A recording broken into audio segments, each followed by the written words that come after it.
Hey everybody, this is Chris from Highland CCG. Today we have something special. Let's get into it.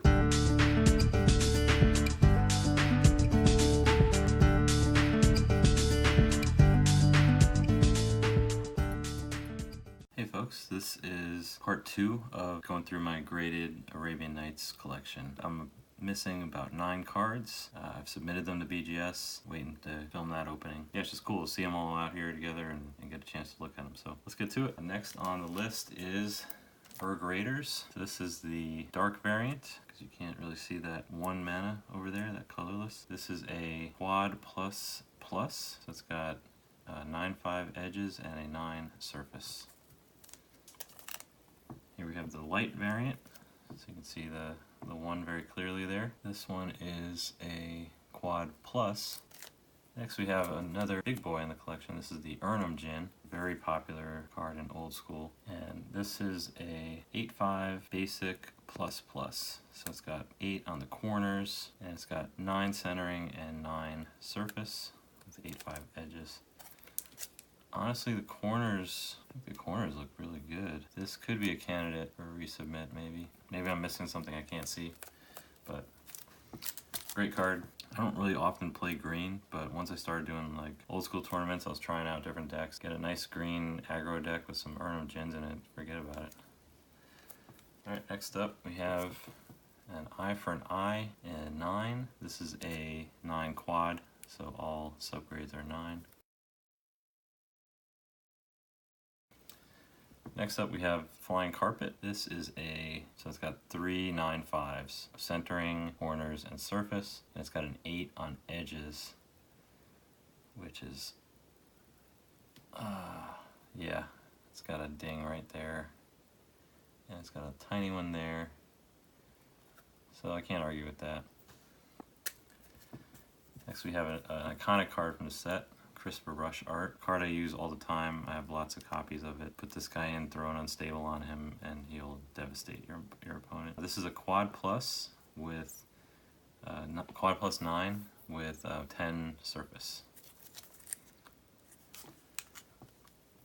Next is the Gazban Ogre. It's just a funky card. During the current controller's upkeep, the player with the highest life total takes control of the Gazban Ogre. It's a 9 quad. That's it. This is the Giant Tortoise Dark. It's an 8/5 quad plus plus with 9 corners and 9/5 surface. The light version, however, this was hard for me to come by. I have it in a 9. It's a quad plus with 9/5 centering. When I was doing my first Arabian Nights set in 2019, this was the last card that I acquired because finding a light version in a good grade for whatever reason at that time was difficult. So yeah, when I started breaking up the set and selling off some of the commons and some of the 8/5s, I had no desire to sell this because I figured it might be difficult again. Really cool big card from the set, the Guardian Beast. This is a basic 9 with 8/5 surface. What can I say? It's a phenomenal card. It's an amazing card. As long as it's untapped, your non-creature artifacts cannot be enchanted, destroyed, or taken under someone else's control. So it helps against Aladdin, helps against Disenchant, Shatter, and if something that occurs that would destroy Guardian Beast and artifacts simultaneously, the Guardian Beast is destroyed, but the artifacts are not. So that's pretty awesome. So I guess like a Minerals disc wouldn't destroy your artifacts. Yeah, it's just an interesting card. You can do tons of interesting things with this thing. I think a popular combo is with the Chaos Orb, because your Chaos Orb won't be destroyed. Pretty crazy, but yeah, amazing. Another light dark variant card. This is the Hazran Ogress Dark. This is another annoyance for me when this happens, when you have the hanging label. That's just, anyway, this Hazran Ogress is a 8/5 quad plus plus with 9 in centering and surface.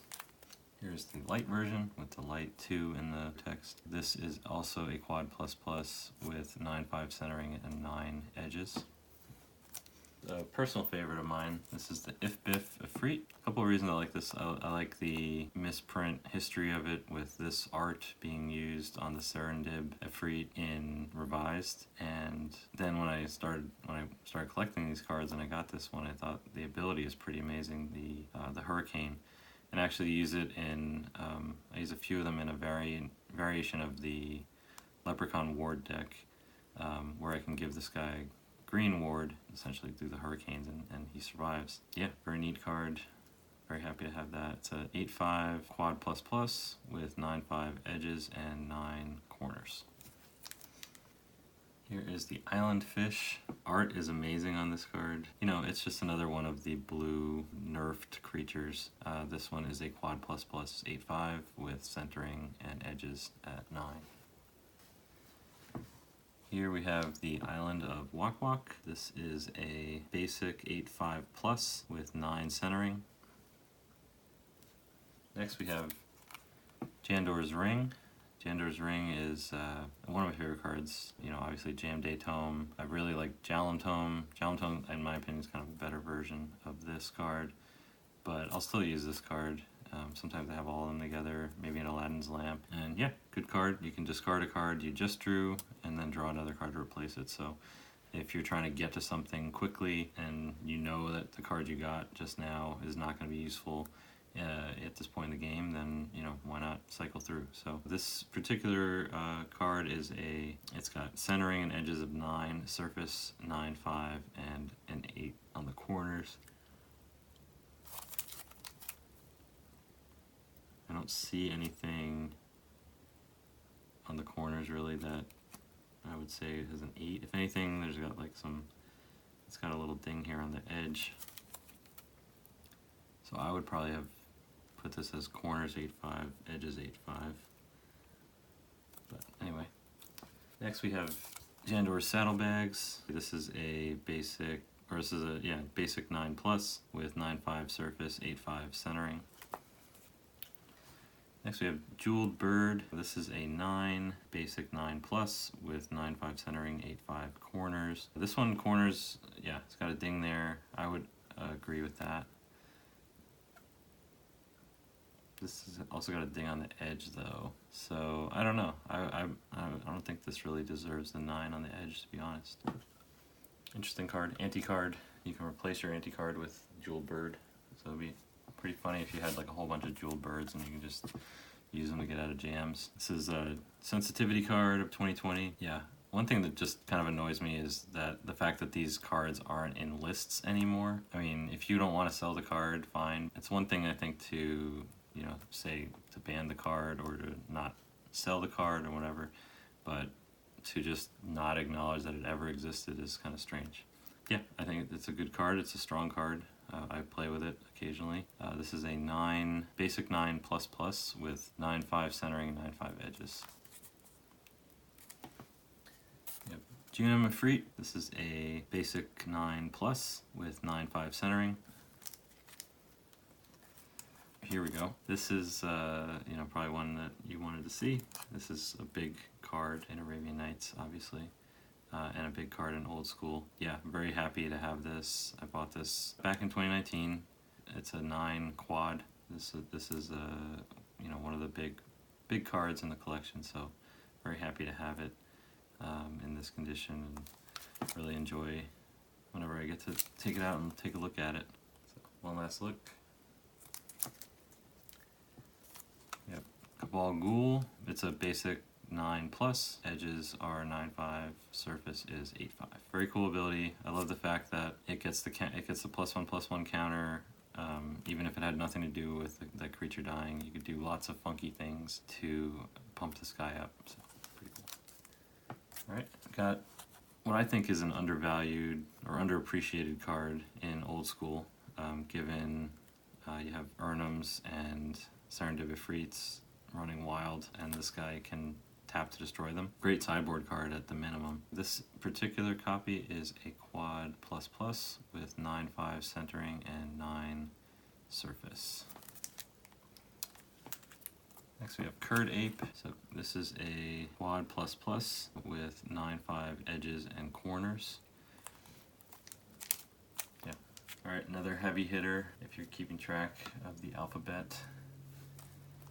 We're here with the Library of Alexandria. This is an 8/5. It's got corners, surface, and edges are 9, and it has an 8 on centering. And yes, it is off center, so that's fair. My favorite card in Arabian Nights, and one of my favorite cards in all of Magic. Incredibly powerful. If you have this turn 1, or even, you know, even just early enough in the game, you get such an amazing card advantage. It's just unbelievable. So I do have a beat up copy that I play, and yeah, when it comes out, very exciting. Just savor that for a minute. Do I wish it was a 9?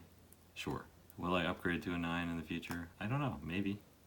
It's going to be expensive, so I'm not sure if I will. Very happy to have it in the collection. Next we have Magnetic Mountain, powerful card. Obviously if you're against blue, blue creatures do not untap during their untap phase. The player must spend 4, which is insane for each blue creature they want to untap. So yeah, this just locks down a blue opponent. This is a basic 8/5 with Surface as an 8. And Surface is one of those ones where, you know, corners, edges, centering, you can see, you know, what's going on, but Surface, sometimes it's hard for the naked eye to actually detect what's going on there. Next we have Merchant Ship. I think this is a cool card. It's got potential. The idea that it can, you know, it's a 0/2, so it can, people aren't going to be actively trying to defend against it, and you gain 2 life if it attacks and is not blocked. It's great. Of course, it has the usual blue nerfs, which are really annoying because it's only a 0/2. But yeah, can't attack unless they have islands. It's destroyed immediately if you don't have islands, so that's a bummer. This particular copy is a 9+ with 9/5 Surface. So we have Metamorphosis. This is a basic 9++. So it's got 8/5 Surface, edges are 9/5, and its centering is 10. Christopher Rush art. You have what I can only assume is this like skin is peeling off to reveal the snake within, kind of like a Cobra Commander type situation. And then last for today is going to be Mejai Jin. Very interesting card. Got the coin flip, so I like it already. It's a 6/3, and you have to flip when you attack. Anytime you're flipping coins in Magic, you're doing something right. This particular copy is an 8/5 basic ++ with Surface 8, edges 9/5, and centering 9. So that does it for today. We'll pick up next week with some more M's. I appreciate you watching. Be sure to like and subscribe. Have a good one.